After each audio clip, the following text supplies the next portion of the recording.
Welcome back to the Mina Show featuring Lenny, the only NFL podcast. One of the hosts thinks Fernando should be spelled with a U. Fernando Mendoza. That's Lenny. I'm Mina Kimes. We're not going to talk about him today. QB1 takes are lighting up the internet. We will get to those next week. I'm going to have Nate Tice and Danny Kelly on to do a little three-man weave to talk about the quarterbacks, and we're going to do running backs in the draft as well. But we're going to get this next week. Before I get to the draft, I do this every year. It's one of my favorite podcasts of the entire offseason. I go through all 32 teams and wait till free agency is basically over and identify remaining needs for all 32 teams. Very helpful ahead of the draft. Here to embark with me on this journey. Embark. Maybe I'll use that one at some point. The one, the only, the host, one of the hosts of Golic and Golic, Mike Golic Jr. Welcome back to the show. Appreciate you having me, buddy. And shame to hear that there's no QB1 takes today. I had Garrett Nussmeier stuff locked and loaded for you. It's been a wild, wild time here, but team needs just as fun. Can't wait. I got through Nussmeier's 2024. Some fun stuff in there. I will be talking about him. I know. Even when I always do this where I'm like, we're not podcasting about this today, and then I have like a 3-minute monologue about what we're not talking about. So a few teams need quarterbacks on this list, and yet probably very few of them will actually aggressively address that in the draft. None of the teams in the NFC East need quarterbacks, so we shall start there. I'm going to go first, so I'll go first, and then I'll throw it to you for a team. I'll start with the Eagles. How about the Philadelphia Eagles? Still a very good roster was my takeaway looking at this team. I mean, you could argue that Tanner McKee might be on the move. I don't know. That might make it a little bit of a change in the quarterback situation for them. But that is not one of their needs. I would say biggest needs the Philadelphia Eagles have: edge, safety. Fortunately, I was able to do this after Sidney Brown had left the Eagles. So right now, it's a very thin position for them. Edge, you're looking at Jalix Hunt, Nolan Smith, Arnold Ebiketie. It's an interesting signing, but I don't think that prohibits that from none of the. It's still a pretty significant need for them. And then I have a secondary needs, Mike, tight end. Because Goddard's only back on like a 1 year, I think, right? It's just a 1 year deal, if I remember correctly. I wrote offensive tackle and depth. Lane Johnson, obviously, still coming back, but getting up in the years.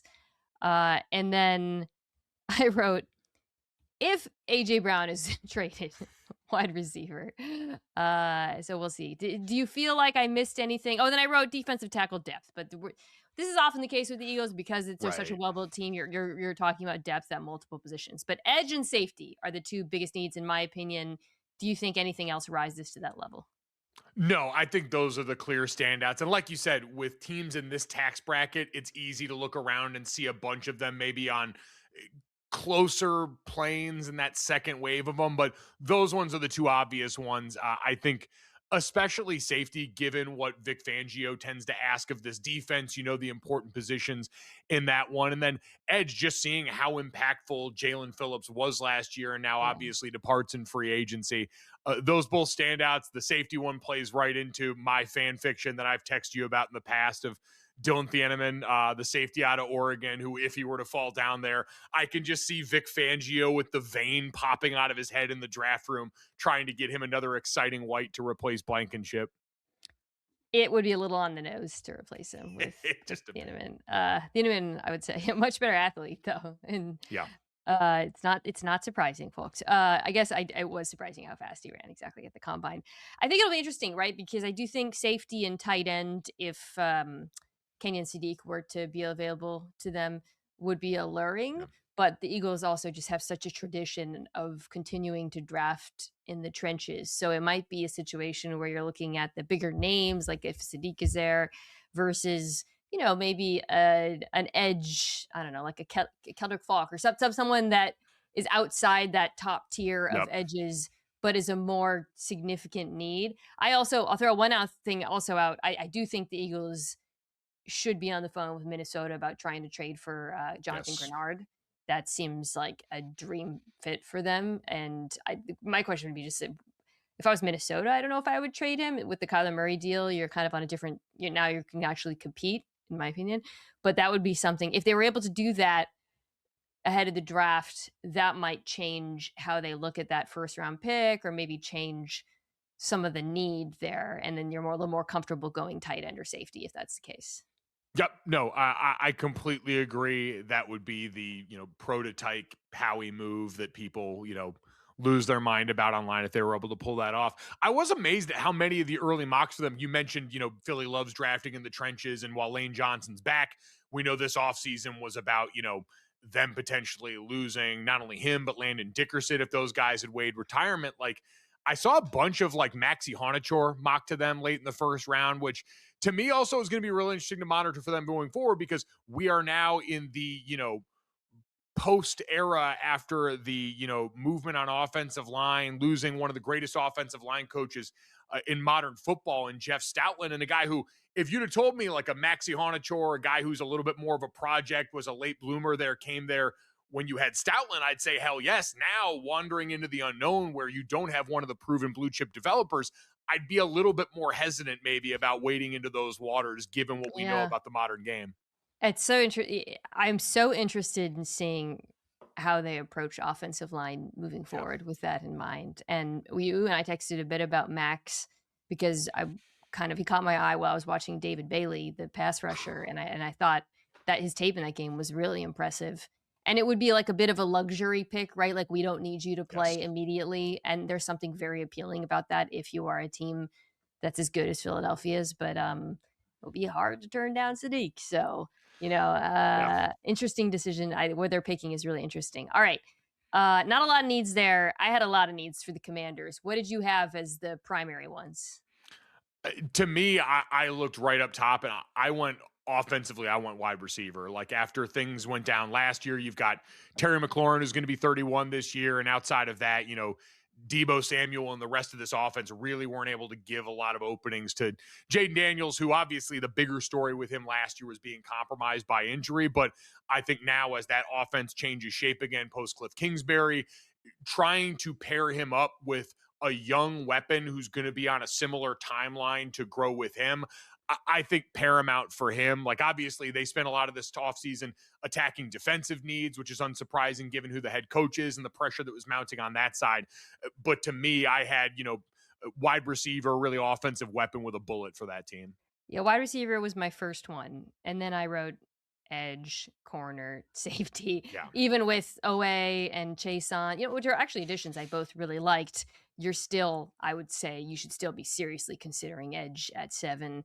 The corner room is a mess. Safety needs, even with the additions they made on defense. But I want to focus on receiver, which you highlighted there. So right now the receiving group is Terry McLaurin, Van Jefferson, Treylon Burks, De'Ami Brown is back, Luke McCaffrey.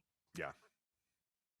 I do not understand the notion that this team is in position to draft a running back there.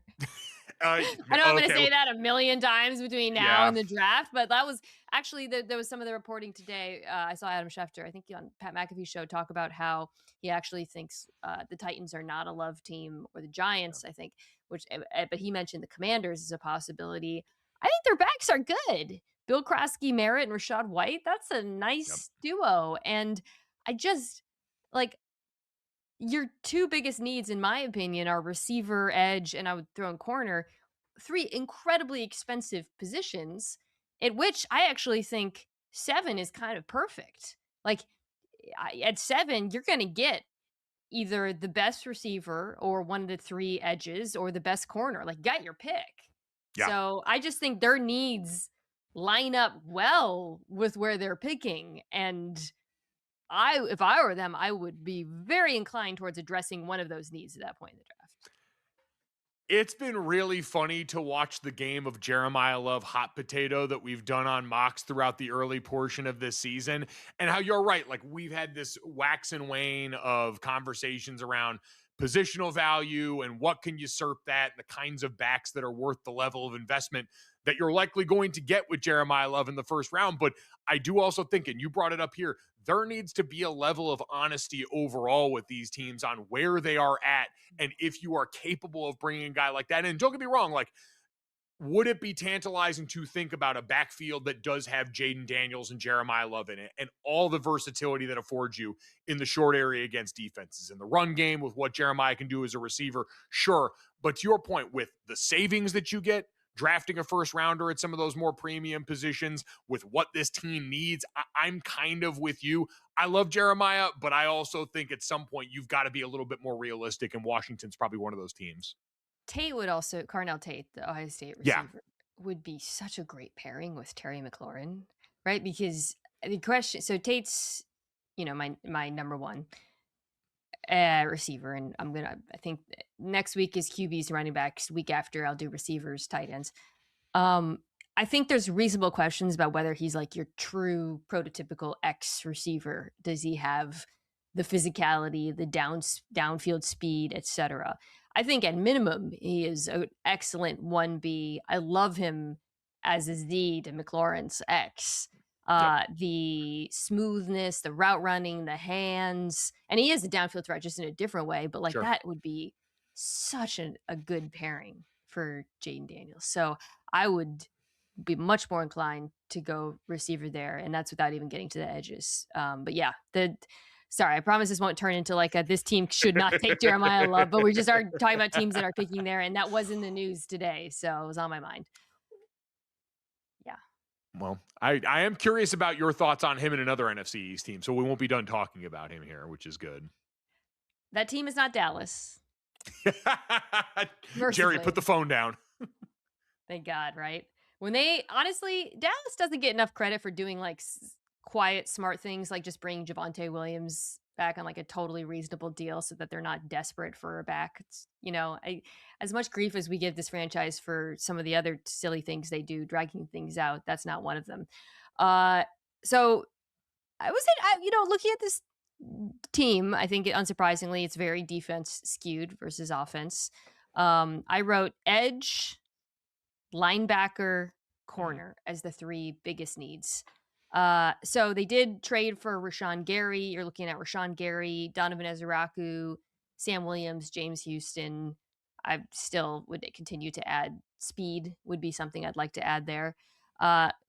Linebacker, it's Marion Overshone, who's further removed from injury, and then Shamar James Laufu from Notre Dame. Like they need another linebacker.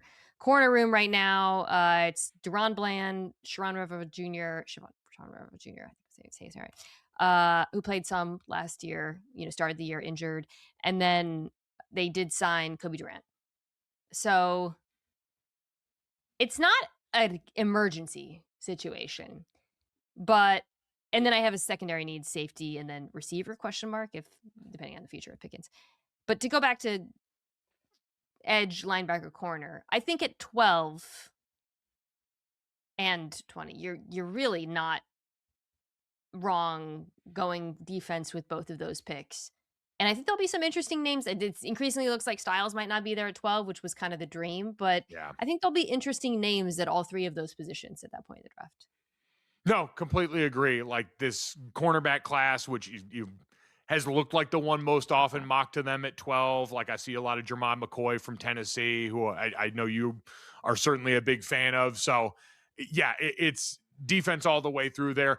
I think even with all those, like linebacker to me, while it won't necessarily be maybe the pick in the first round there, does feel the most important in a lot of ways, just because we know the clear edict for Dallas, which is helped out some by what they've done in the defensive tackle room and bringing Quinnen Williams over at the trade deadline last year. But like, it still feels like you need a stopper in the middle of that defense on the second level, or you risk kind of looking like what the Giants have looked like in division for them as well. So I'm with you there, but yes, it's all defense for me. Like, again, like you said, the offense for Dallas was really enjoyable to watch last year. It has so many great parts that can kill you. Like, I set it and forget it, man. Just, see if you can work everything out with George Pickens so you don't get the worst version of him coming back to you mentally.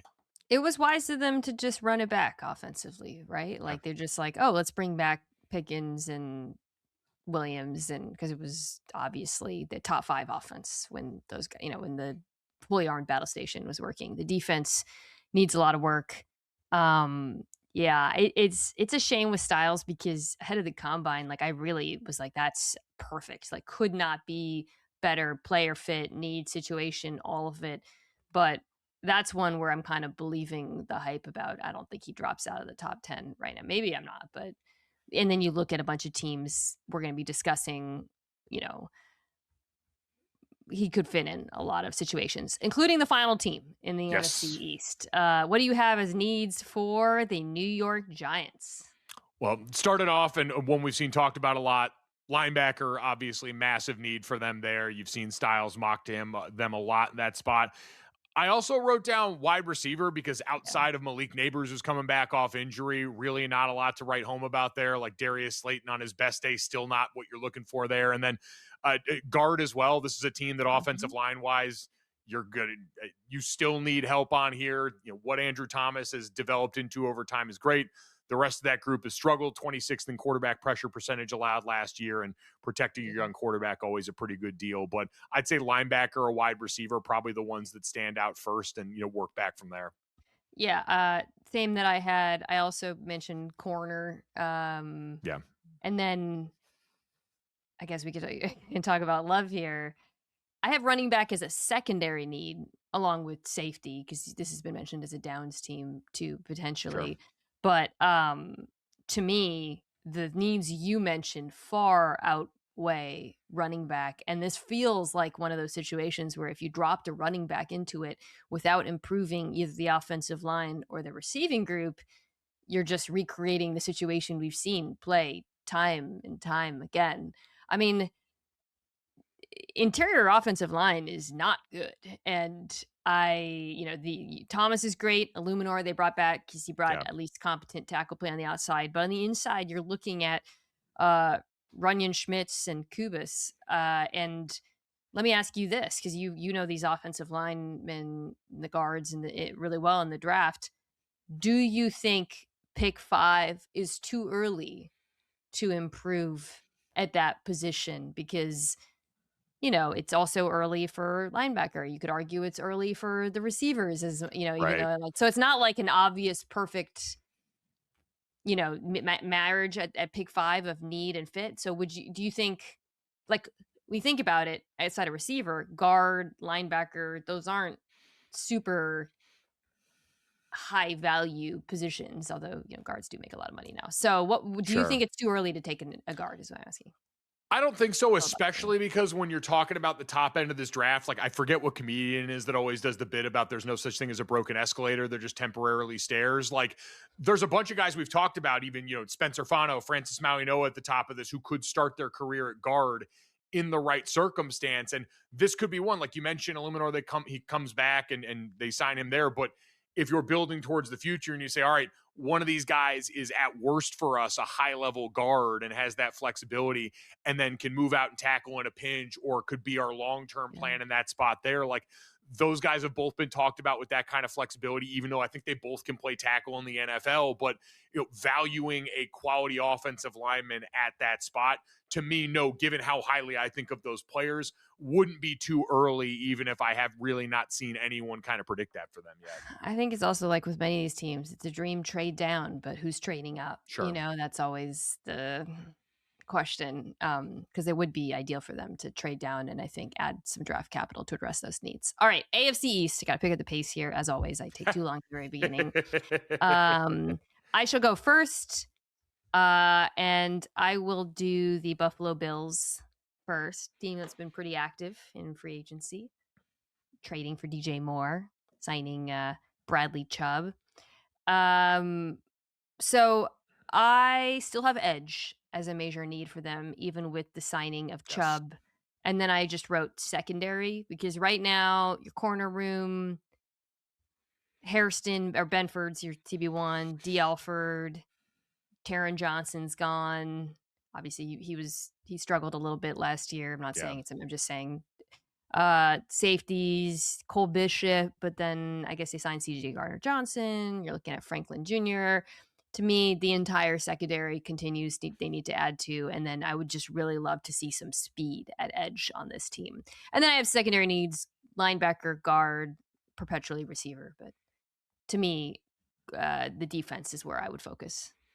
Yeah, I had edge as the top one for that reason there, but I still had wide receiver and guard. Like, I don't think you can overestimate that. One, that offensive line lost, two big parts, or lost David Edwards at guard in that spot there, but also lost Aaron Cromer, their offensive line coach. Like, he retired, and that was the best offensive line in the league last year. It was the strength of that offense. And so making sure you shore that up the right way in front of Josh Allen, huge. And then, DJ Moore, the trade there, like, whatever you think of it, they still need more to help there, unless you're all of a sudden predicting that you're going to get the jump from, Keon or anyone else there. But I would say adding there makes sense. But defensively, I think edge is probably the top place I'd start. You have the Jets. It feels like everything. I wrote down wide receiver and edge for the top two here. Yeah. Like, as this defense, traded Jermaine Johnson this offseason, wide receiver. Garrett Wilson missed 10 games last year and still led the Jets in receiving yards, which is, embodies a lot of the things that were wrong with them. But outside of Garrett Wilson, there's really not a weapon. And the one area you could point to now, I believe Elijah Vera Tucker signed with the Patriots this offseason, right? So, that offensive line was one of the few things you could point to last year. I think the only group that started the same 5 guys all season, but you need some weapons to help out there. Obviously, Breece Hall in the backfield's great, but those were the 2 spots that I had as the major needs for them. What about you? It's a lot of needs. You hit wide receiver and edge. I would also probably put cornerback up there, as, they did sign Nashawn Wright, who's a really fun player from Chicago. Made a lot of kind of shocking amount of plays last year. But Brandon Stevens, Isaiah Thomas, so yeah, but receiver and edge, I mean, this is one where there's no mystery what position they're going to address at 2. The only mystery is which player, which I genuinely don't know, and I find super fascinating. They signed Osai, you have Will McDonald, Kingsley Enagbare, but like that, obviously, you need to add there. I think the player they take too is going to be really interesting because it's going to tell us a little bit about whether there's going to be any philosophical changes with this defense this year, and sort of directionally where Darren Muji wants to go. They have so much draft capital. So all these positions they can address, just edge is going to be the main one. It would be really nice if they could add a receiver, maybe in the second round. Or I think I also wrote safety. I know they brought in Minka, but I wouldn't mind adding a safety too. But yeah, I think wide receiver and edge. Quarterback, but they're not going to do that this year. It's pointless. Yeah. All right. Patriots is me. Sorry, I gave you the bottom teams. This one was actually, I thought, simpler. I was surprised. I felt like there was 2 pretty obvious positions. And unfortunately, there's a bit of a theme here. Wide receiver and edge. Yeah. The wide receiver group right now, Romeo Doubs. We love that signing, but that's not prohibiting you from continuing to add at that position. There's a reason why they've been linked to, AJ Brown as, a potential trade partner, Booty, Hollins, Douglas. It's a great receiving group that just still needs a dude. Yep. And then edge, that probably is the biggest need more than wide receiver, right? Because Jason's gone, who was actually quite productive for them. So you're looking at, Landry, who's injuries. They signed Draymond Jones. To me, this defensive tackle duo of Barmore and Williams is obviously very, very good, but that to me is the single biggest need on this roster is edge. Yeah, no, 100%. Jason was one of my favorite surprises in the league. Like, as someone that had kind of forgotten about him after everything that went wrong early in his career, the renaissance that he had last year, really fun, excited to watch now the next stop for him. But no, agreed on both of those there. Like, with the wide receiver room as presently constructed, you risk running into the problem the Bills did this year. And like the bet in Buffalo when you got rid of Diggs was Josh was ready to elevate, and he was in that season immediately following. Like, Drake is great, but with the way that things are going to change for them next year schedule-wise, you're still early enough in his career. You need a guy who's a get-open artist, and that was Diggs for you there, and they're still in search of that right now. Patriots, as you mentioned, are the team that added Elijah Vera Tucker, which is kind of one of the more interesting gambles, right? Because if he's healthy, that's going to be an amazing signing and the price they paid. But obviously, that's what he struggled with. But you're keeping Will Campbell at left tackle, kicking Jarrett Wilson to center. Right side is fine, so we shall see. Yeah, I wrote nose tackle too because Kyrus Tonga's gone. You have some depth there, but I would still eye that. That's pretty much it. All right, Miami Dolphins. Ooh, a lot. All the above. I mean, the obvious ones given, really the last like year and change are again, wide receiver and edge, given what's gone on there. I'll be curious what they actually do to address, since this is a pretty, it seems clearly transparent tank outside of the Malik Willis signing that, I hope he knew what he was getting into when he signed that paper. The money's pretty good, and who knows what the market was actually like, but man, the reality he's walking into sucks. So wide receiver, edge, and I mean, you could throw a dart and hit almost everything else. Like the offensive line, especially Brewer, was a really nice surprise for a lot of last year. We'll see how much of that changes now that, Mike McDaniel's walking out of the door, who's a, premier run designer, but woof. Yeah, I think the better question with the Dolphins is like, what positions do you feel good about? Offensive line, hilariously, after years of me complaining, it's finally the upswing. Defensive tackle, okay. Running back, good. That's about it. Corner, major problem. Tight end. I mean, there's so many directions they could go in. I'll say this, Dolphins fans, spin zone. So obviously you have a ton of draft picks now, right? 11, I think, is a great spot to take a wide receiver, especially if only one goes ahead of you, which I kind of seems like it's trying to get. We'll see. There's a lot of ball game, but if one of Tate or Tyson is there, I don't think Tate will be. But if Tyson was there, there's because a lot of the teams we've mentioned that are picking earlier need receivers, but it feels like a little rich, right? Like the Giants or whatever. But like 11 would be great. And so you might actually have a nice marriage of where you're picking and what you need. Even though you have many needs, I don't think one of the top 3 edges are going to be there. Probably corner too, though. You could probably get one of the top corners, so that's another option for them. But yeah, it's a lot. All right. That was the AFC East. Let's do the NFC North. Let's go like this around the country. I shall go first. I will do the Green Bay Packers. Kind of a lot. Yeah. Surprised me. I'm always high on the Packers. I'm very high on Love. But they had a lot of talent leave the building. And I know people could say, Rasheed Walker wasn't great, or Elton Jenkins was never healthy, or Rashawn Gary never lived up to the draft pick. Fine. You're not wrong. But the reality is both trenches is what I wrote down. Yeah. Trenches on both sides of the ball, both the offensive and defensive lines. The offensive line, I mean, we take a step back. It's changed a lot. And, they're counting on, I think, continued development from young players, which is fine, but I wouldn't be surprised if that's something they look to attack. And then the defensive line, I mean, the defensive tackle room, they signed Javon Hargrave. Okay, Wyatt's coming back from injury, but that's thin. Edge, we'll see what the injury timeline is like for Parsons. But, Van Ness hasn't been great for them. So even though, like, the players who left, I don't think, like, were necessarily worth fighting to keep, per se, right. It does mean that this team has to get better pretty quickly in those positions. And you could also mention, by the way, cornerback, but the trenches is the focus for me.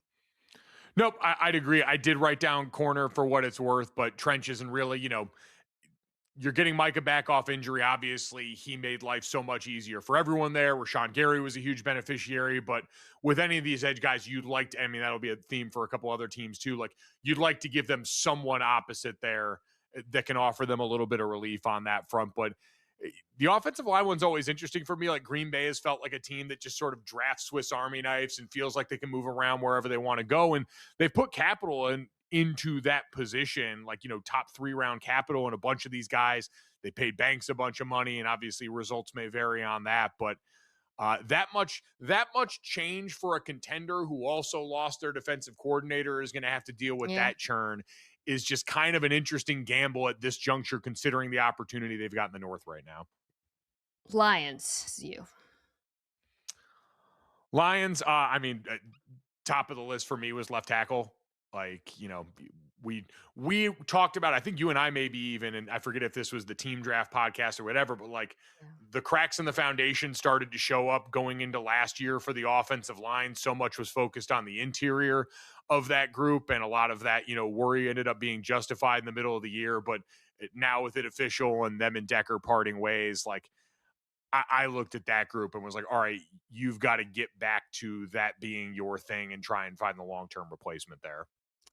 Yeah, it's right now Manu, Mahogany, Cade Mays, they signed to play center, Tate Ratledge a guard, Panay Sewell. What do you make of the, should Panay Sewell switch to left tackle discussion?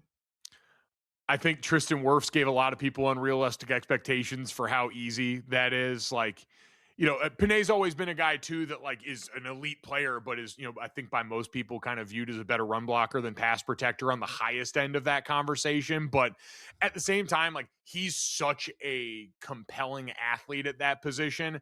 And Hank Fraley's such a good offensive line coach that I think if there's a guy that could make that switch and, maybe not do it as easily as Tristan did and go over there and immediately just produce in that same way. But I wouldn't hate it. Part of it also depends on who you bring in to do that. Like if you've got a young guy who's only got experience on the right side and you trust Panay to be the adult in the room, then I wouldn't necessarily hate that.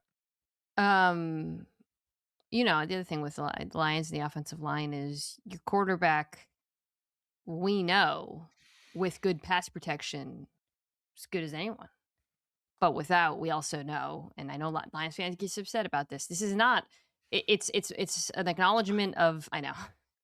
About what? Like that your quarterback is late stage Peyton Manning when he's pressured in the pocket. Like it's the reality. Like, yes, and that's also, fine. But you as a franchise, and they clearly know it because they have tried to continue investing in the position. It's been a priority for them, and it has to be moving forward. It is who he is. It is the circumstances that are great, necessary for him to be his best self. Pass rush is the other thing, opposite Aiden Hutchinson's big question mark right now. I mean, DJ Wano, Tyler Lacey, it's just they really, really need cheap and effective pass rush opposite him. All right, I'll go Bears next. I wrote, God, we really are saying the same positions a lot, but I wrote left tackle and pass rush. And then I wrote defensive tackle. But left tackle to me is the biggest issue, right? They have tried to do it cheaply. And they've invested so much elsewhere on the offensive line, but they've run into some injuries, and I think they're kind of hitting a wall there. And then pass rush, Montez Sweat, they signed Diota Yingbo last year, but the 4-man rush still hasn't been good enough. There's linear reasons for that. And they've had injuries elsewhere on the defense. And then the defensive tackle room's combination of, Grady Jarrett's older at this point. I just think getting more pass rush on the interior would be really helpful for that 4-man rush I talked about.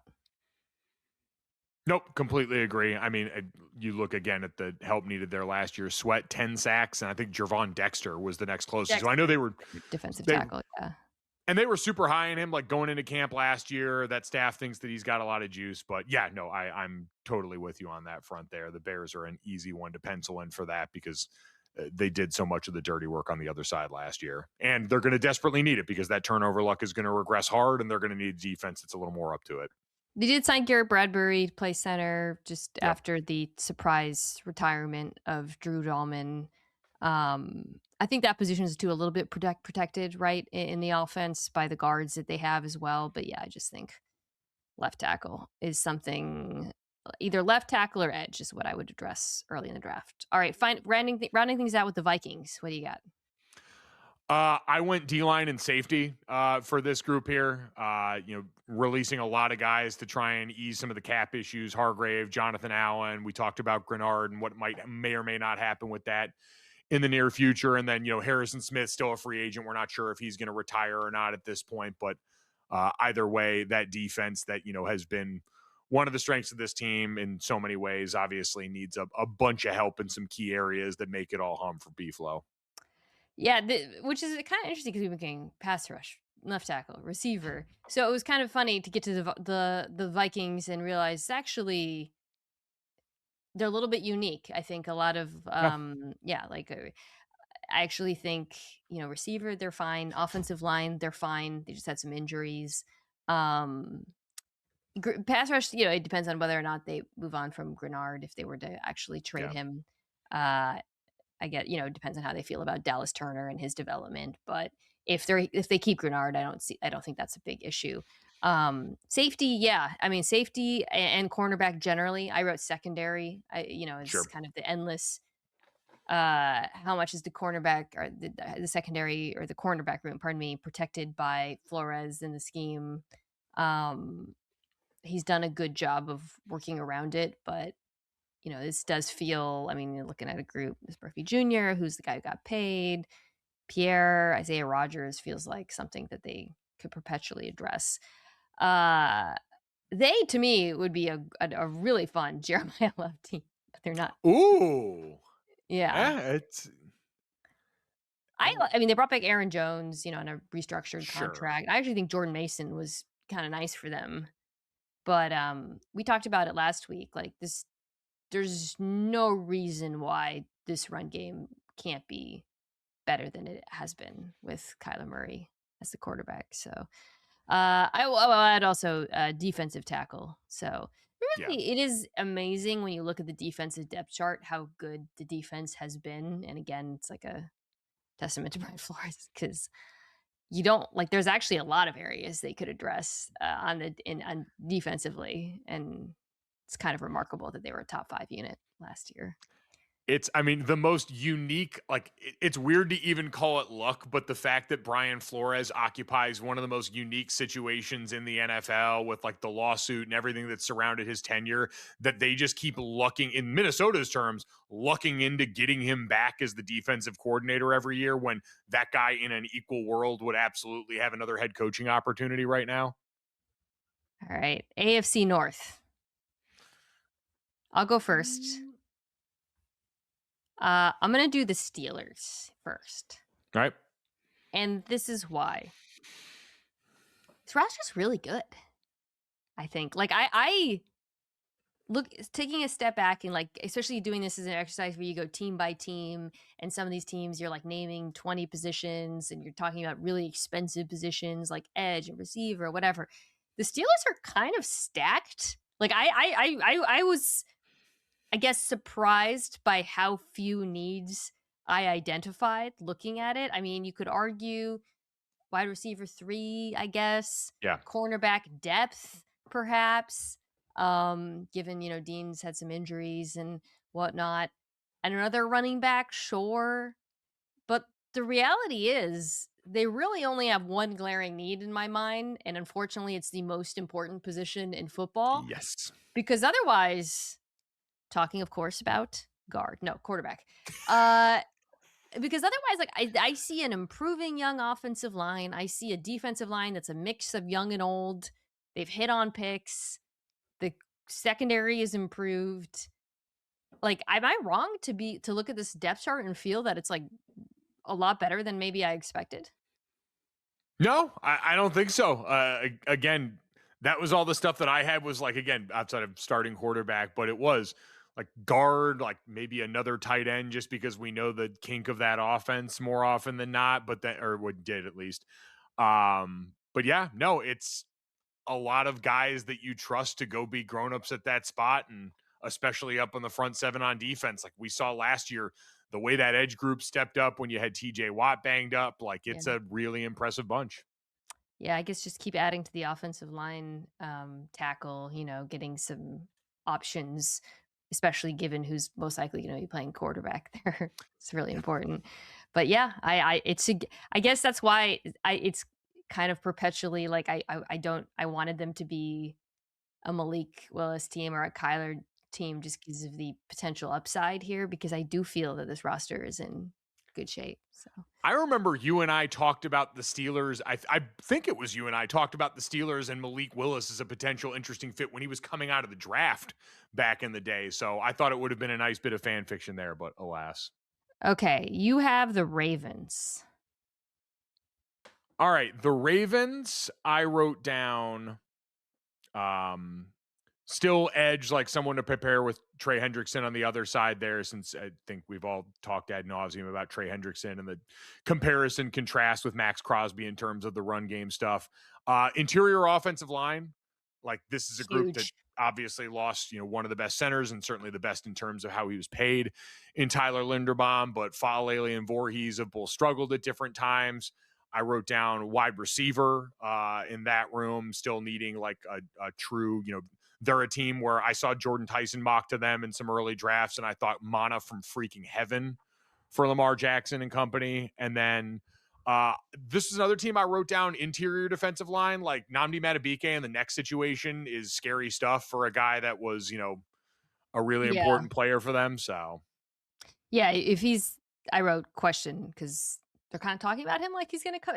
For a while, it seemed like he might retire. I don't know. You didn't yeah, hear about him at all because it was such a serious injury. If he plays, then you've got a great duo with him and Travis Jones. But yeah, to me, offense really like interior offensive line is number one with a bullet, and then after that, I have wide receiver and tight end now yeah. because um, they would be a team I would love to add a tight end, maybe like in the middle of the draft. I'm going interior offensive line, or I guess if Tyson's there, because I do have receiver as well, that would be hard to pass up.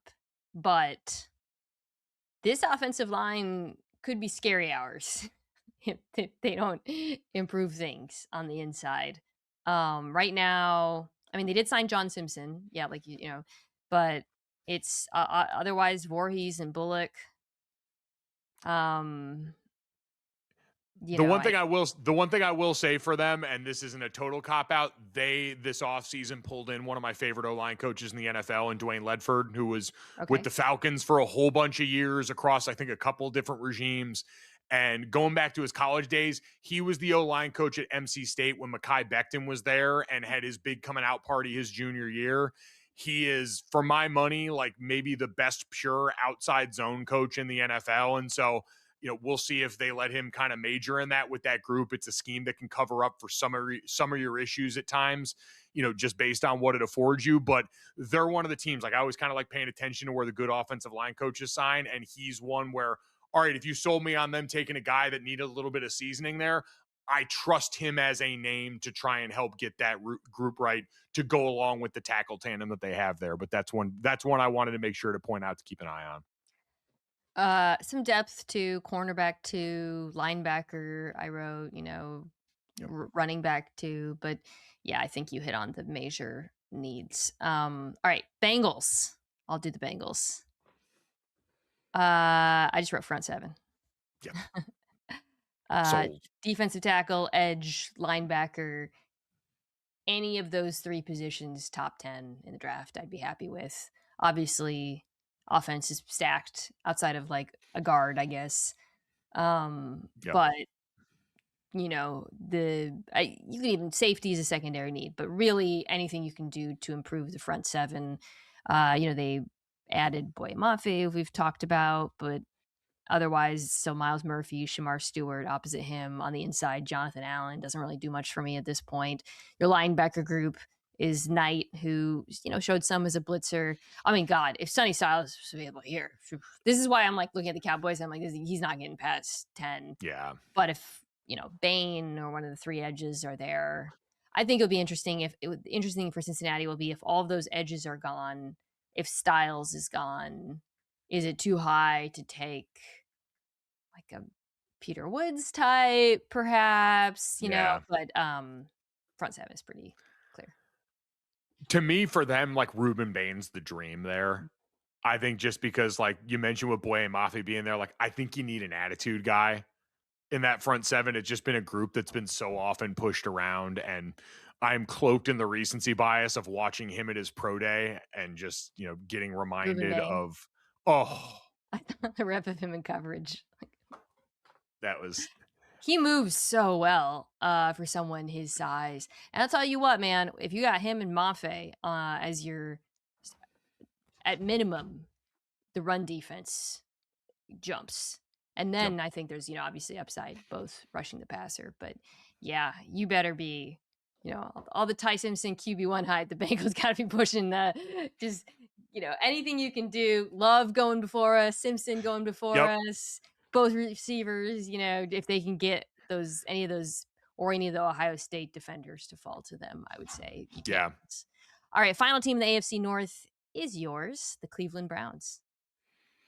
Woof. I mean, well, as we've talked about ad nauseum, like offensive line, specifically left tackle, it's why, there's been so much conversation in this, I think since the combine, really. Why am I blanking on his name right now? The left tackle out of Georgia. This is supposed to be my thing, and I apologize. Monroe Freeling.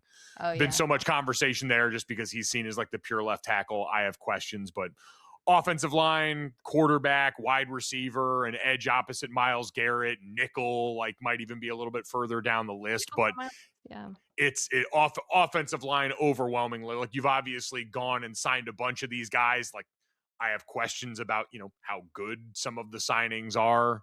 right. But you were desperate because of a weird situation where everyone was a free agent, but left tackle will be their first pick or O-line will be their first pick.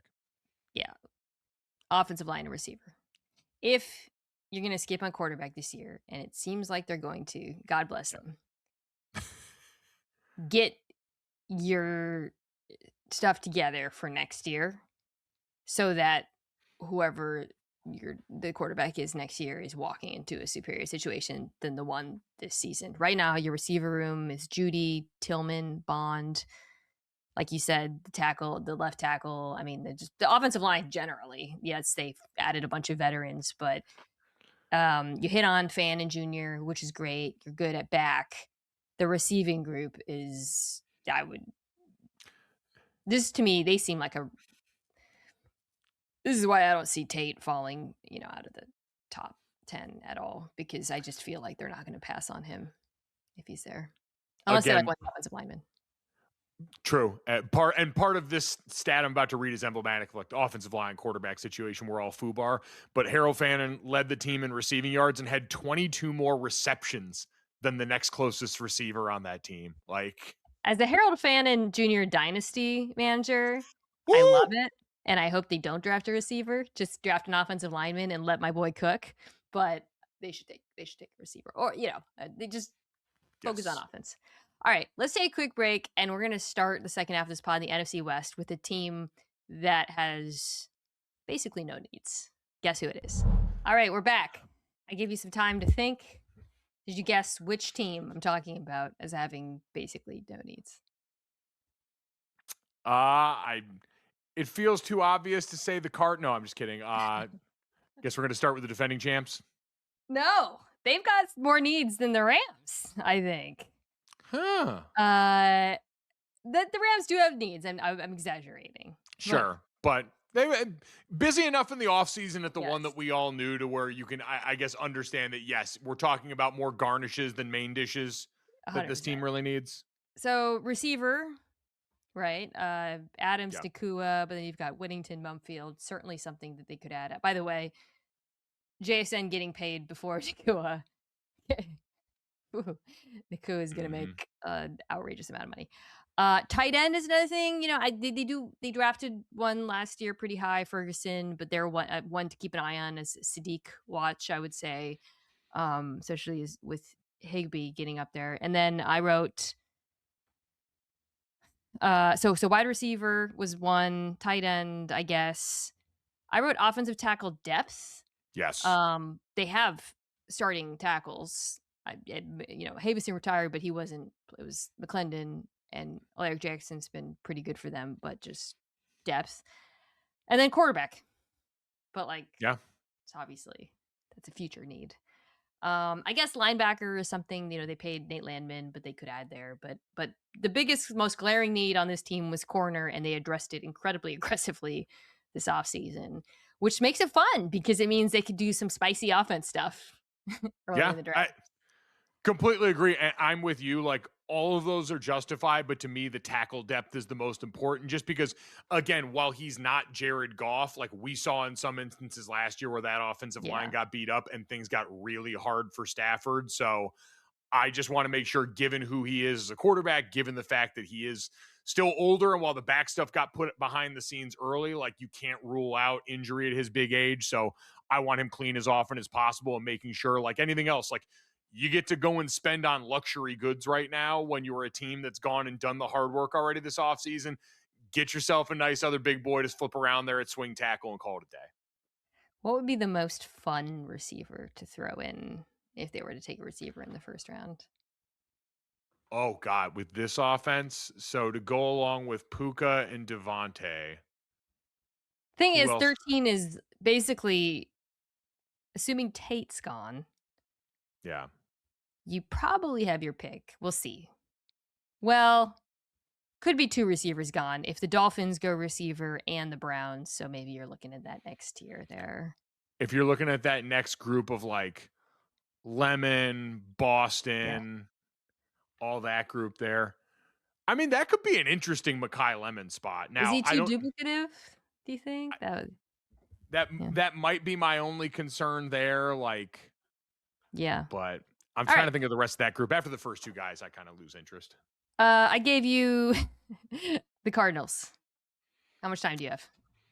Yeah, exactly. I mean, again, they're an interesting quarterback team. Like they're one of the ones, I talked to Daniel Jeremiah on our show the other day, and he said, like, them in the second round, I think in the 30s was potentially where he had Ty Simpson going off the board there. Could be an interesting one, but I put quarterback, right tackle, and edge. And I think they're going to be one where it'll be fascinating to see. Like I've seen people mock them both ways, but they've been a common Francis Maui Noah venture for there. I'm more of a Spencer Fano guy, and since he played on the right side there, I think that could be a nice fit too. But either way, perimeter beef. Yeah, I wrote quarterback, right tackle, edge, and then linebacker. So we're very same minded here. Um, the top of this draft is so hard to project because of the edges and like because nobody had there's no consensus is on not just even who edge one is, but how you would rank the top 3. I've seen in every possible. Well, Yep. there's only there's not that many permutations. But the point is, Yeah. it's 3 guys. It could be any of them. I do think edge or right tackle are the positions I would probably address early if I was them.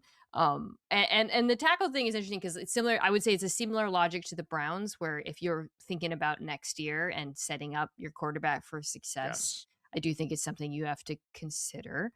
I think secondary needs, receiver, corners, things that they could address, but those to me jump out as the most obvious ones. I'll go Seahawks here. They don't have that many needs. I was being a little bit dramatic, but running back, Yeah. guard, and corner are the 3 ones. And then I put safety as a second level need. Running back, they signed Emmanuel Wilson. Zach Charbonnet is coming off of injury. It seems written in stone, that John Schneider is going to indulge his favorite thing in the world, which is drafting a running back at some point. How early is the question. But guard, and then the much maligned Anthony Bradford's spot on the offensive line, and then corner, right? Because Tariq Woolen's gone. So you've got they brought back Josh Jobe, who I thought was pretty good, honestly. Yep. But the more cornerback depth you have, the more flexibility you have with Devin Witherspoon, who's about to get paid a lot as well. Eamon Warry's kind of their de facto big nickel, but I think a perimeter corner is something I would target if I were them.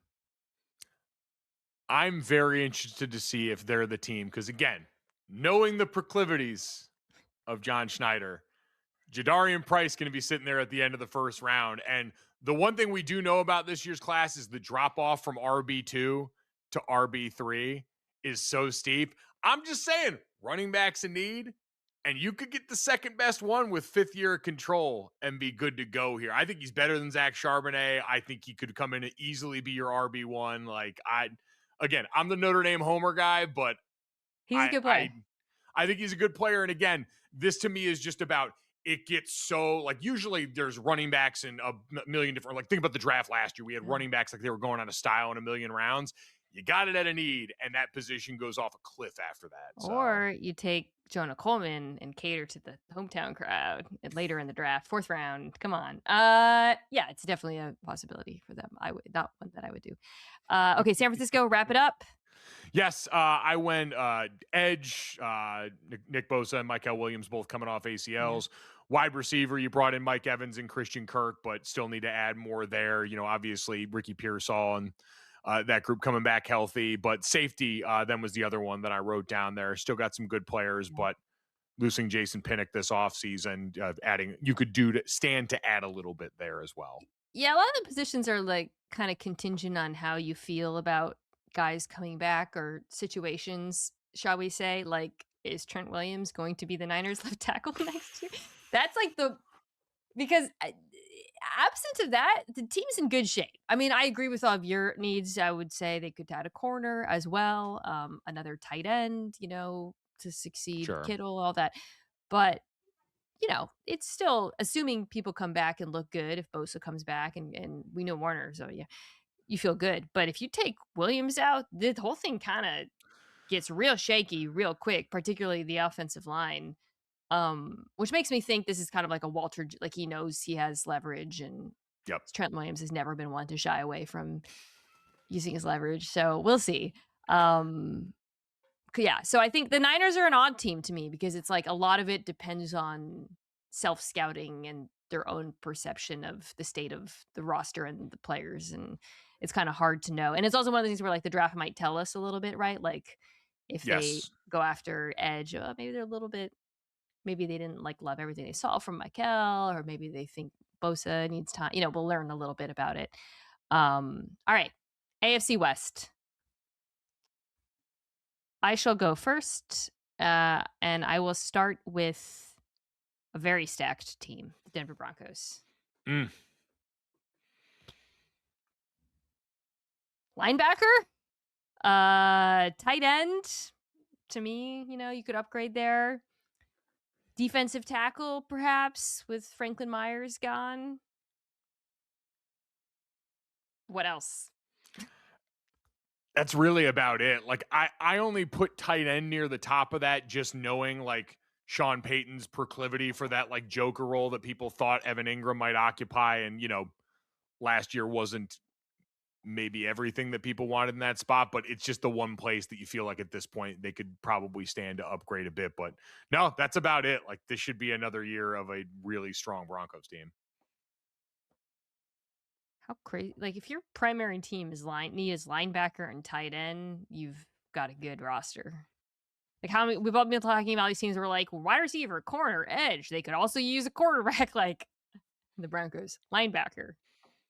Cool. It is the only thing is interesting is just because they did the trade for Waddle, and obviously receiver would have been the need before. Sure. They don't have a lot of draft capital, right? Because they have a 2nd round pick, and then they don't have the 3rd. They have 2 fourths. So I'll be interested in seeing how aggressively they maneuver if there's like a linebacker they really like, perhaps. But stacked team. Okay, team that is less stacked, shall we say? Kansas City Chiefs. What you got? It's a lot. It's a lot. I focus mostly on defense, cornerback and defensive line. Like you need someone there to help out Chris Jones up front. That defense had gotten way too reliant on Spags being able to bail them out. You traded away McDuffie. You lost Jalen Watson. Like I've seen some people wondering if maybe a L'Jarius Sneed reunion could be in the works, but that secondary getting a pretty big time overhaul this offseason. So my focus was a lot on that side of the ball. Like offensively, I feel like a broken record here, but I still think this is a team that has a desperate need at wide receiver run. Like even if these guys are healthy and not in, Rashee Rice levels of constant off the field issues, like I don't think any of these guys, Xavier Worthy, fast gadget player more than stretch the field guy, like they need someone they can rely on there, especially as, re-signing Travis Kelce. Like you just don't have what feels like a number one option for, Pat Mahomes or whoever's at quarterback there to start the season. I guess Justin Fields potentially. One of the most interesting teams in the draft to me because all three of those positions are ones they could hit, I believe, at 9. Edge, corner, receiver. Edge, if the big 3 are off the board, maybe you take that Yeah. out. But could be another great Tyson team, could be a Mansour Delane team. Come on now. Love that pick for them. Come on now. Love that fit. But yeah, big expensive positions, because Vish hasn't drafted well, man. Like, I just the Call it what last it 2 is. years, yeah, the offensive line, picks look good, but the defensive line picks have not worked out. So yeah, because right, like, at edge, you're looking at Karlaftis, FAU, Ashton Gillot. They did add Karis Tonga, the aforementioned nose tackle, who I like a lot. But yeah, Yep. edge, corner are the 2 biggest needs for me. All right. I will go Raiders. I was surprised by how many needs they still have, despite the fact that they spent so much money in free agency. I guess it just speaks to the state of the Yeah. roster. And especially the ones that concern me are the ones that are on offense because you have the rookie quarterback, receiver, right tackle, to me, pretty glaring needs. Defensively, corner, safety, and then uh, edge kind of off the board, I guess, with Crosby back. But I I think I talked about this with Kevin last week. One of the really big losses of the Crosby trade being undone is I really think that 14th pick could have been used to help on offense, and now they don't have that additional first round pick to add a receiver because I really feel like they need to add someone else. Oh, desperately. Like, again, having a fully healthy Brock Bowers for a young quarterback and a great center like Linderbaum is an awesome, like, building block to start this thing. But yeah, no, agreed on all fronts there, especially wide receiver was the one there. Like, I always think you can get more help on the offensive line too, but it's that one. Where are you at on the like bringing in the vet quarterback thing, Fernando Mendoza, whether or not to start the season right away from him? Like, how do you view that? So Kirk Cousins is the name being Yeah. thrown out there. I don't hate it, especially, Mendoza didn't play under center and well, we're gonna talk about him at length next week and maybe talk about this scenario. And they do need someone.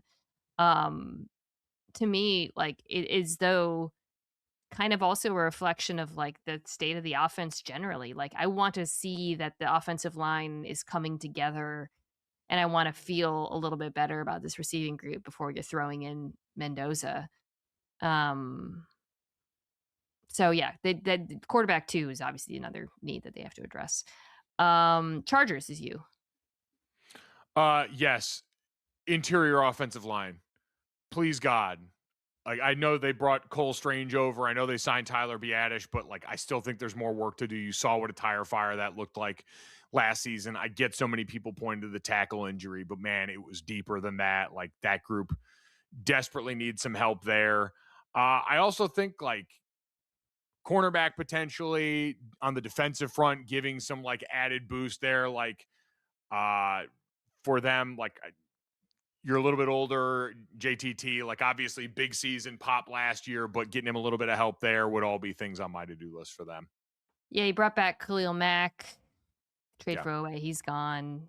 Thule's been really good for them, but I do think they need more edge. But I mean, interior offensive line to me is number one here.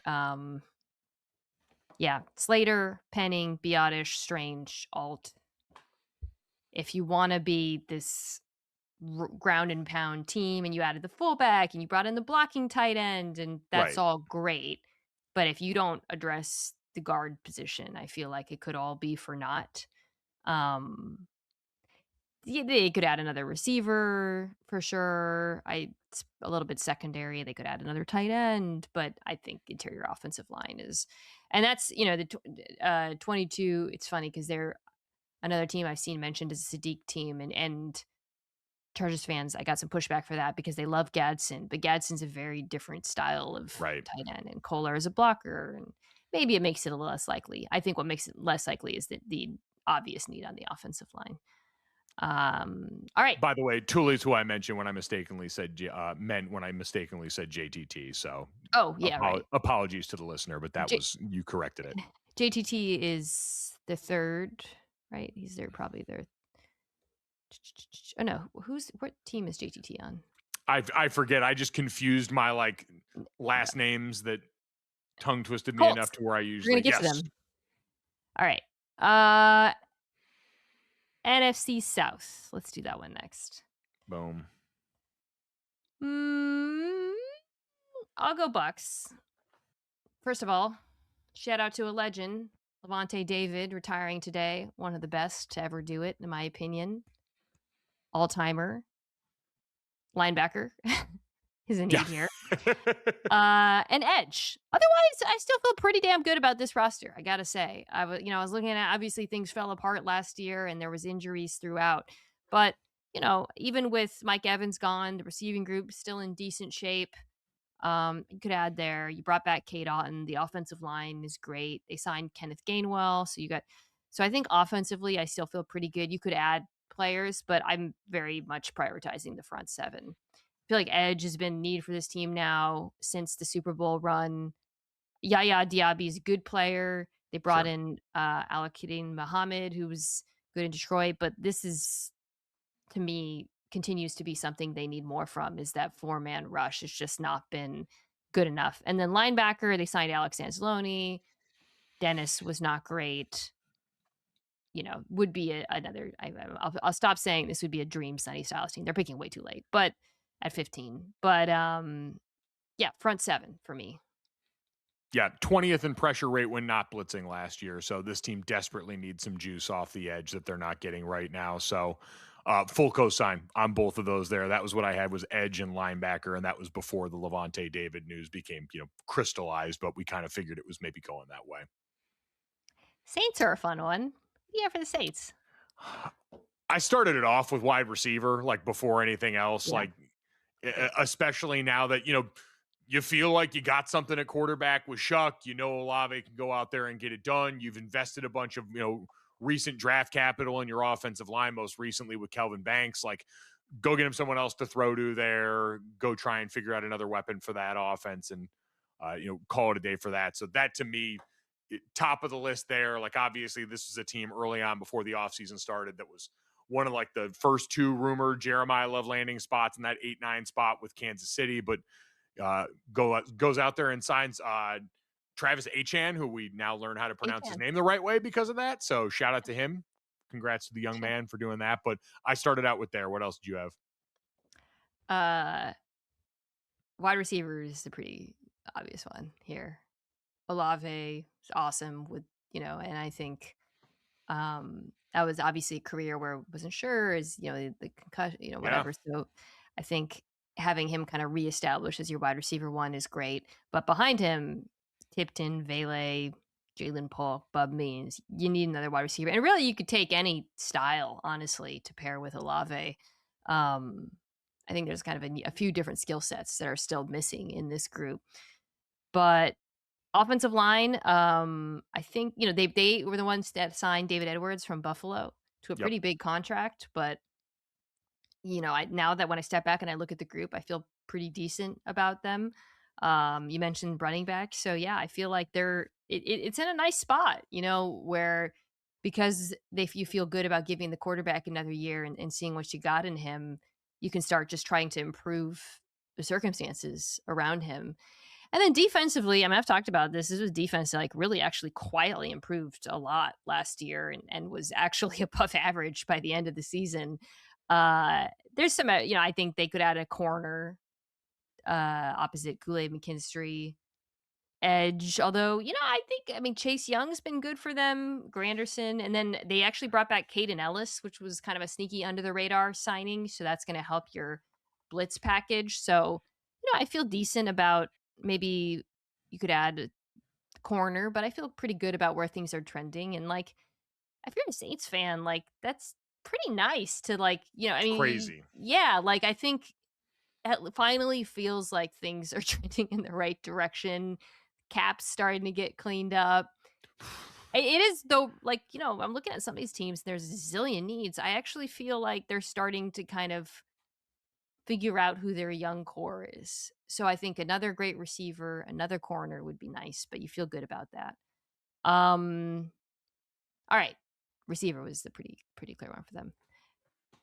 I will do the Panthers. Another team where I was like, this roster feels like it's headed in the right Yeah. direction. So I wrote edge still, safety, and then as other needs, I wrote linebacker 2, slot receiver, nickel corner. You're in good shape when you're saying slot receiver and nickel corner as opposed to you need a like here's the thing about the Panthers, right? Like you got the wide receiver 1. You got the tackle. You got the corners and you paid a pass rusher. So you actually now have really good to great players at all of these valuable positions and suddenly everything gets a lot easier. I still think they need more at those positions, but Sure. all told, it's coming together, I think, nicely compared to a couple years ago. No, 100%, grown leaps and bounds there. Outside of some of the defensive stuff you mentioned, the only other thing, like, I guess it depends on what level of sold you are on Luke Fortner coming over Yeah, there at center. Like, center could that's still be one, a losing good Cade one. Mays this offseason. And then, yeah, just adding more to the wide receiver room. Like, Tedero came over and was exactly what you'd hoped he'd be as a big target for a small quarterback. Continue to layer some options in there. But center was the one that I just thought, like, long and hard about for an offensive line that, a few off seasons ago, you spent so much money around. We talked about with the Bears, it's a somewhat protected position in the interior there, but still an important one, especially when you've got one of the smaller quarterbacks in the league of making sure that's shored up. What do you have for the Atlanta Falcons? I said D lineman and linebacker just based off who they lost there. Onyemata leaves in free agency. You mentioned Ellis goes over in division to the Saints there. So you signed Christian Harris. You have Divine Diablo there. But in general, like you went out and did some of the yeoman's work last year of, nailing Xavier Watts as your safety pick, albeit James Pearson edge now looks, you know, Who knows what's going to happen there? So, yeah, yeah, I mean, edge. yeah. But, Jalen Walker is still a productive player there as well after last year. But yeah, attacking D line and linebacker for a defense that made huge strides getting after the quarterback seems appropriate. Yeah, I just wrote defense yet again, minus safety. You could hit any position on defense, even though you have found, I think, Sure. some. I like Walker. I'm optimistic about him. Watts looks like a hit, no doubt, but you still have needs at all of the defensive positions outside of safety. Corner, right? It's like Terrell, Hughes, Bowman. I mean, it's just could get a lot better there. And then another wide receiver would be the other thing I would add. Right now, it's Drake London, Zacchaeus, and I think Jahan Dotson is their wide receiver 3. Mm. They signed Brian Robinson to back up Bijan, forming the elusive B-Rob backfield, which we love. But yeah, it's tale as old as time with the Atlanta Falcons defense. Even though the defense did improve last season, could still get better. All right. Finally, the AFC South. I shall go first. I'm going to do the Jags. Front 7. That's what I wrote. That could be defensive tackle, could be edge, could be linebacker with Devin Lloyd Brown. The secondary, actually, I think, is in decent shape. You got Hunter now playing corner Yep. primarily. Kent Monteric Brown, Jordan Lewis was great for them. Antonio Johnson's been a good safety. They get out of safety, Yep. but really, front 7 to me, you see some holes. And I think if they want to build on the momentum they had, the last year was great with Campanile, and there's a reason why he was getting some head coach buzz, but it was pretty schemed up. And I feel like they just need a few more dudes up front. It's always defensive tackles has been an issue with them forever, it feels like. But this is also a reflection of the fact that like the offense, I think, is like pretty good shape. Kind of depends on what happens with BTJ necessarily. If they actually trade him, that's a need a receiver. But yeah, I feel like they could focus on the defense because it's probably where most of their needs are. Yeah, this is crazy to me. Josh Hines Allen had 80 pressures last year. No one else on the rest of that defense had more than 34. Like, there's just nothing else they were getting up front. Big, step back year, Travon Walker, who, for a while, like, looked like a bad pick, then was putting up some decent, like, pressure numbers and stuff against the run, but just doesn't seem like he's going to afford you that same level of juice. So I said edge and linebacker, so same difference. Texans, what do you got? Texans, I went offensive line, running back, D line, and wide receiver were kind of my areas there. Defensive tackle, Sheldon Rankins and Logan Hall both signed 2-year deals, but you could add some more depth there. Obviously, edge has been pretty awesome there. David Montgomery, 28 years old, getting a young guy in the building there to kind of help give them some added stuff there. But, guard and offensive line, they signed Ed Ingram, re-signed Trent Brown, brought in Braden Smith. But you were 30th in pass block win rate and last in run block win rate last year. And we saw, man, like the version of CJ Stroud you got last year when the games mattered and all of a sudden he was under pressure in the postseason. Like, you tried, hockey line changed it a bit last year and they seem content to kind of do that again this year, but trying to get some added beef in the middle there probably would be worthwhile. Yeah.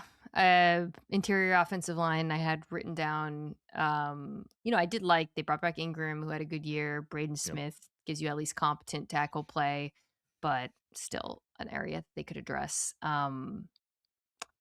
Running back, this strikes me as a good Jadarian Price team, by the way. I could see that working, but I had that as well. I wrote, depending on what you think Danielle Hunter, how long he can play, you might need to start adding some edge depth there. But otherwise, the defense is, of course, stacked. You mentioned the defensive tackles. Yeah. The team is in good shape. They really, there's a reason why they made it as far as they did. It's funny to not say receiver after they lost all their receivers, but they just have so many. Yep. It feels, some combination of Collins, Higgins, Noel, Dell, Hutchinson should be enough. And I would continue focusing on the offensive line. Titans. It's so many. Yes. This is the funny thing, right? Like about these teams that spend a lot is the Panthers spent a lot, and actually I think it reflects the fact that the roster was in decent shape to begin with. It's if your offensive line is already pretty good, but right. This is why I never found the Titans to be a good Jeremiah Love team. I know we keep hitting that, but because there's just so many glaring needs and needs that are important to the development of the young quarterback. Sure. I don't look at this Titans roster and feel like they've done anywhere close enough for Cam Ward. Start there. You brought in Wan'Dale Robinson. It's fine. Okay. Productive player. He's not a 1 to me. So it's still Robinson, Ayumana, Ridley, DK, wide receiver. Right now, your tight ends are Helms, Bellinger, tight end. The interior of the offensive line, Cordell Volson at guard, Schlotman at center. So that's an issue. So wide receiver, tight end, and interior offensive line all need work. And then on the other side, edge, linebacker.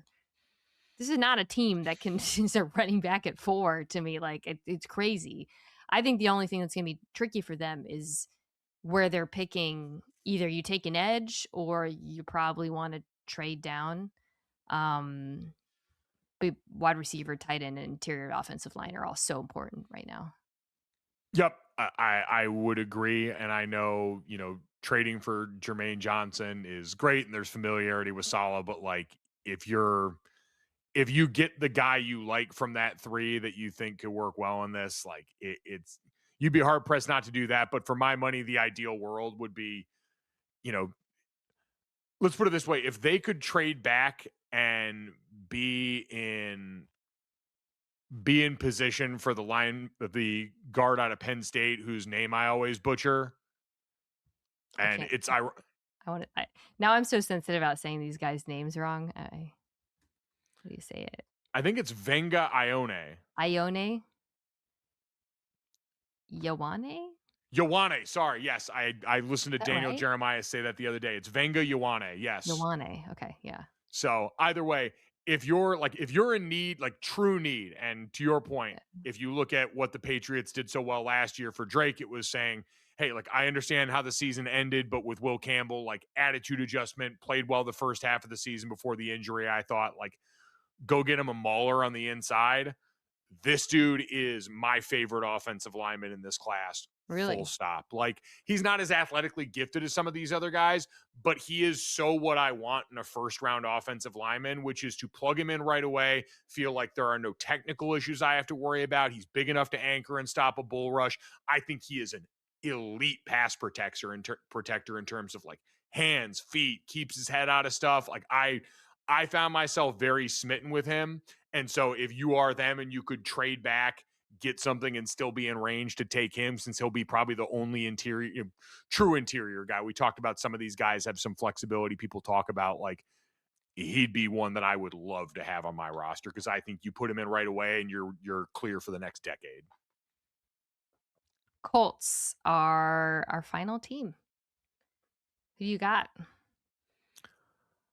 I actually went for them on defense and said edge would be a good spot to start. Like Liatu Latu, 8.5 sacks last year, but really like that's all you feel like you can count on right now. So want them to be able to get after it there. And that was the top one I had written down. Yeah, I have edge as the number one. Right tackle, Smith's gone. Braden. Linebacking room is rough. Everybody's gone. And then a second safety. I feel decent about the receiving group, even with Pittman gone. Pierce, Downs, Westbrook-Kine. Yep. Tight end, they're great. Could add another back, but I think it's mostly defense to me outside of right tackle. It'll be the Colts are a funny one because the Daniel Jones contract suggests that they want to contend now and they believe he can compete next year. So I'll be interested in seeing how aggressive they are about filling some of these holes. But the roster's still in decent shape. I just don't know. It's hard to gauge without knowing Jones's exact timeline how competitive they're going to be early on. You could argue quarterback as well, but I think they're also Riley Leonard played pretty well coming in relief, so sure. I don't think that's something they're going to address. No, but you're right. And especially in that division where now all of a sudden, like you said, Jacksonville looks to have their head screwed on straight. Until further notice, the Texans are going to be in the divisional round basically every year, regardless of what's happened on offense. So it's an uphill battle. All right, that's it. We did all 32 teams. Biggest surprise is how much I love the Pittsburgh Steelers roster. I feel like wow. Mike, where can people find you? Where can people find Golic and Golic? Yes, Golic and Golic, 3:30 to 5:30 Eastern on the FanDuel Sports Network. Also, shameless plug, as we talked about a lot of Notre Dame guys. You can check out the Echoes. Me and Jessica Smetana do a Notre Dame-based football podcast that drops once a week every Tuesday. So check it out. Jeremiah Love talk next week, by the way, because so as I mentioned, we're doing quarterbacks and running backs next week. We're talking about both Notre Dame backs. I'm excited. I feel like Love's come up so many. I genuinely believe the team needs pod, or looking at the draft through the lens of team needs, is something you have to do before you talk about Jeremiah Love, because a lot of these teams that are being associated with him have very big needs at other positions. So he's a great player. I'm excited to talk about him, but this was important, I think, to get out there. So as I mentioned, David Dennis Jr. and I on our television pod, viewer discretion, are recapping Paradise. Our latest episode is already out. Next week, it'll be the finale. That'll be out on Tuesday. Go check that out. And then we are going to start recapping The Boys, which is one of my favorite shows. Do you watch The Boys? I do. I love The Boys. It's final season. Can't wait. So check that out on youtube.com/@MinaKimes or wherever you get your pods. Thank you, as always, to everyone at Omaha Productions who makes this show. Kirsten Sebecki, Owen Saylor, Tucker Tashin, Jack Foster. And I'll see you guys next week.